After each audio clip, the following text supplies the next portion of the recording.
Okay, I promised myself I would read this because I need an audio of my novella, Cybess, which I really think you're going to like. It's adventurous, but it won't be perfect. I'm just going to sit here and read it. So there'll probably be mistakes, and that's fine with me until I can get to a spot where I have a professional place to record this.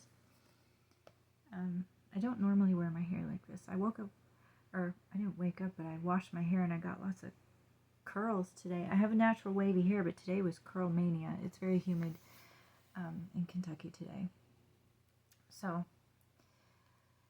I'm going to read this.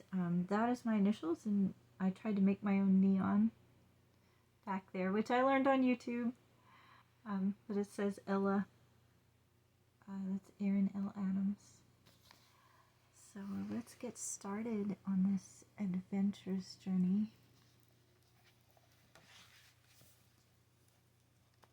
It's called Cybess Enter the Journey, by the way. And yes, that's a Merkaba.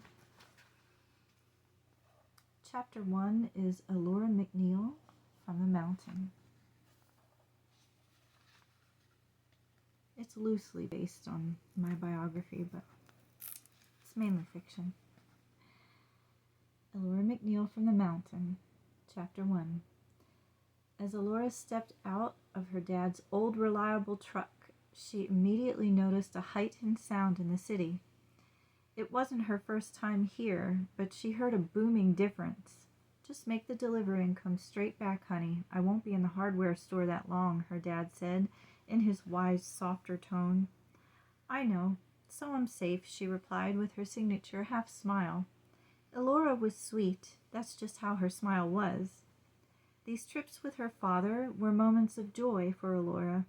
She treasured them like gold. "Yes, and I've got work to finish when we get back, so this time it's got to be a short stop." A loud roar came from a group of people in the near distance. Her dad, always working, she thought, as she shook her head. "I will, Dad. I love you." "I love you too. Hurry back." Elora started towards the sound. It was the way she had to go. She had taken deliveries of this fine cherry wood to the Italian clockmaker for only a year now. But she knew the way.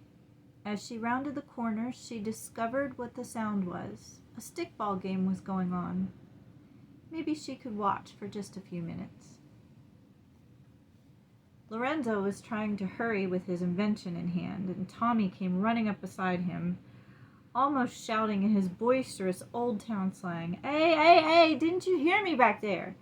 The girls from Dorm A, they want to have a slumber party, if you catch my drift." Lorenzo chuckled. Yeah, I heard ya. I just wasn't interested at all." They both paused briefly in their stride and looked suspiciously at one another. "What I mean is, I'm really into this invention here, and if my grandfather likes it, he might use it in his next grandfather clock design, you know. This is more important than that. I can get that anytime. This," he holds up the box, "this is special." Yeah, Tommy stated with defeat. "Well, some of us ain't got the genes you've got, and I'm not talking about your fancy Calvin Kleins either." He chuckled. "I gotta get while the getting's good or I ain't getting." They both laughed. "Hey, I'm gonna catch back up with them. Tell your grandfather I said hi, all right?" "Yeah, man, will do."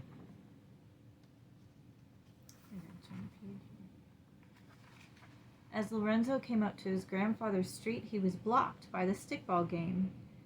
Kids. He tried to look away and look for a way around, but it was blocked by the game and the crowd. He let out a sigh, but got interested in the game anyway. Might as well watch for just a few minutes. His grandfather didn't close the shop for a few hours yet. The game continued with the orange shirt team and the navy blue team battling it out. The neighbors had bets. This must be a big deal here, thought Elora. She scanned the crowd, noticing all the New York natives and how they dressed and how they spoke to one another. Definitely different from the Pennsylvania mountain town she came from. Then her eyes landed upon the most striking young man she had ever seen. She had to take a breath in to catch it. Her heart immediately pounded. She didn't know why. This is the first time she had experienced this phenomenon. She watched his movements, his smile, how his tan skin complemented his espresso brown hair, and those golden, clear brown eyes. Spectacular. It's as if the sun lit them up and changed their color every time he moved. Just as if he had felt someone watching him. He looked her way. She looked back at the game immediately. Shy wasn't her thing most of the time, but it sure was now. She didn't know why her stomach felt tight or her heart felt like it was going to jump up in her throat.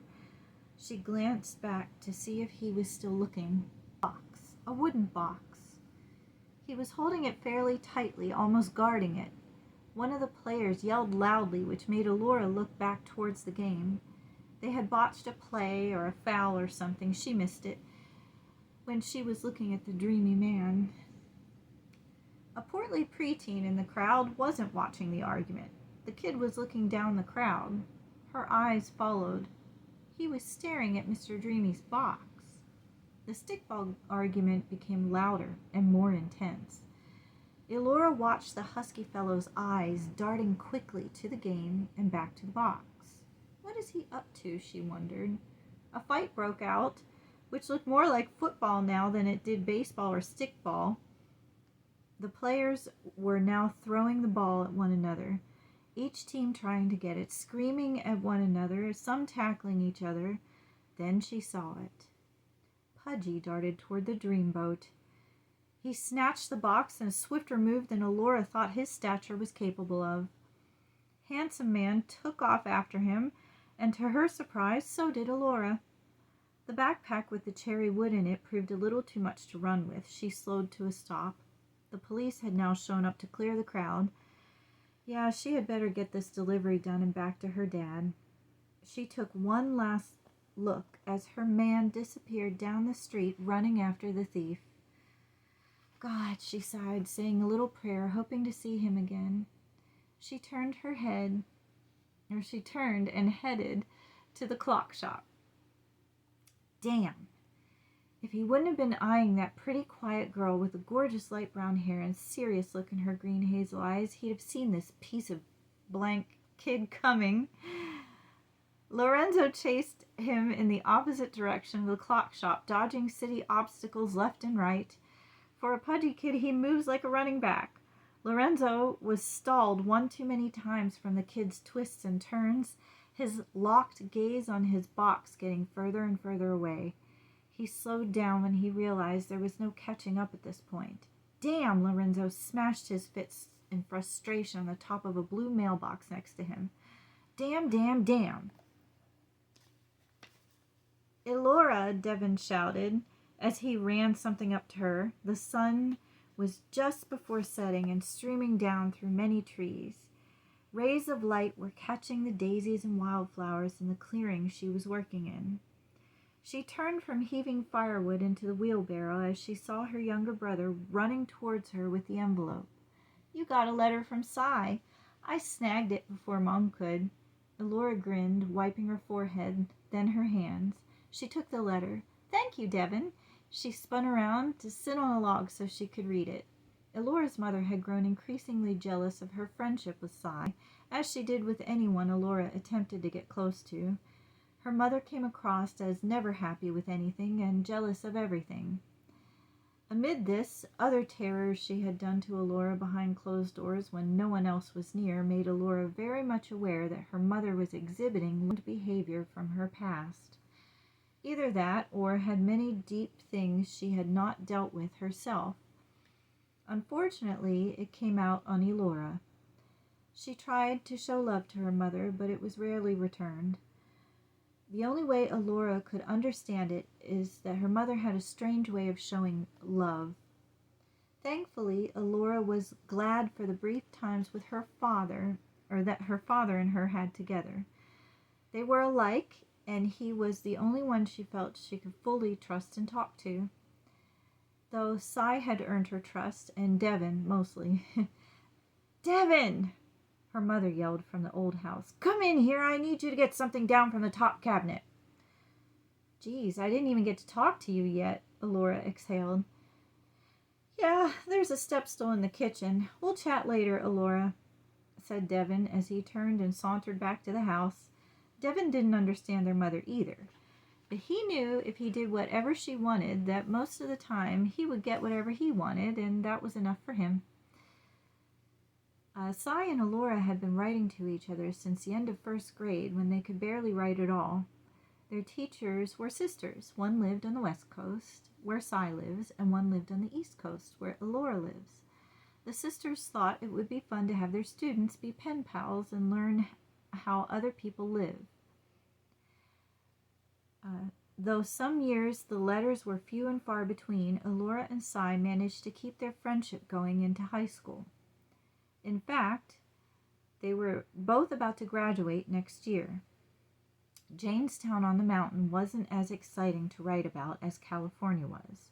Elora constantly forgets the name of Cy's town because it's right outside Los Angeles, and when she speaks of Cy, she says, he lives in California, and people here understand that better. They usually stop asking her any more about it because California's going to fall off into the ocean, you know. Haha. The first time Elora heard that, she had such a visual come to mind. Fortunately, she realized this was just an old mountain saying. The older people would say it's so immoral there that it would fall right into the ocean, and they were all waiting for that day to happen.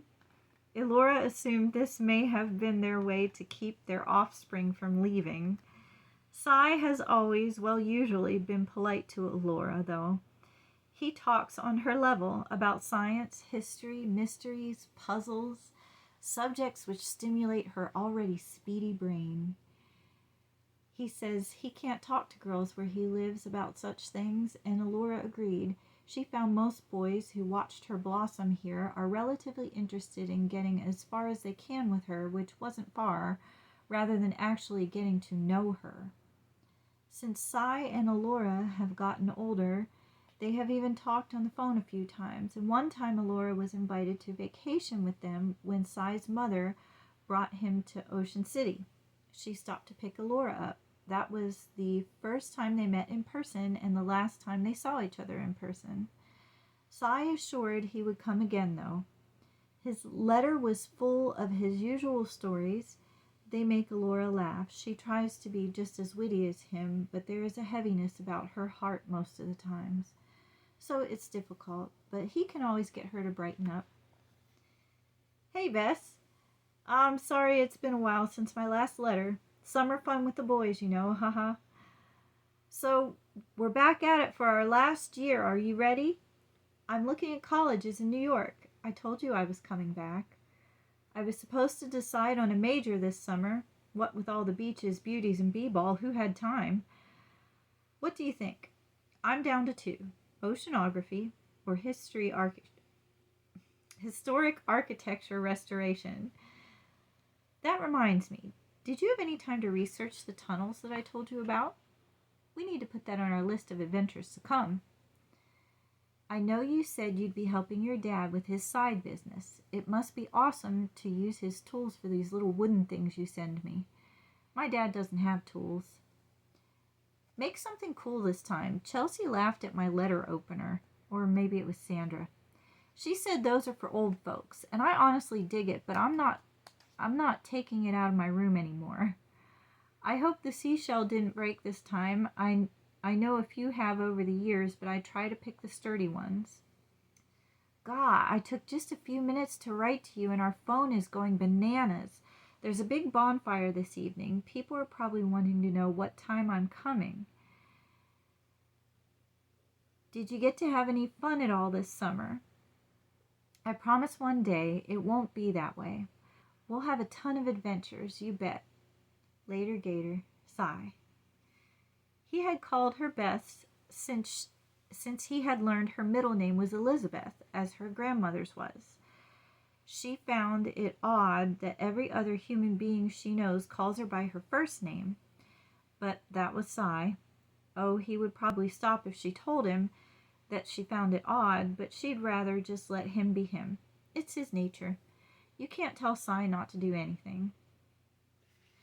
And that is the end of chapter 1. I think I might record these in chapters, so I'm going to shut this off and start it again for chapter 2.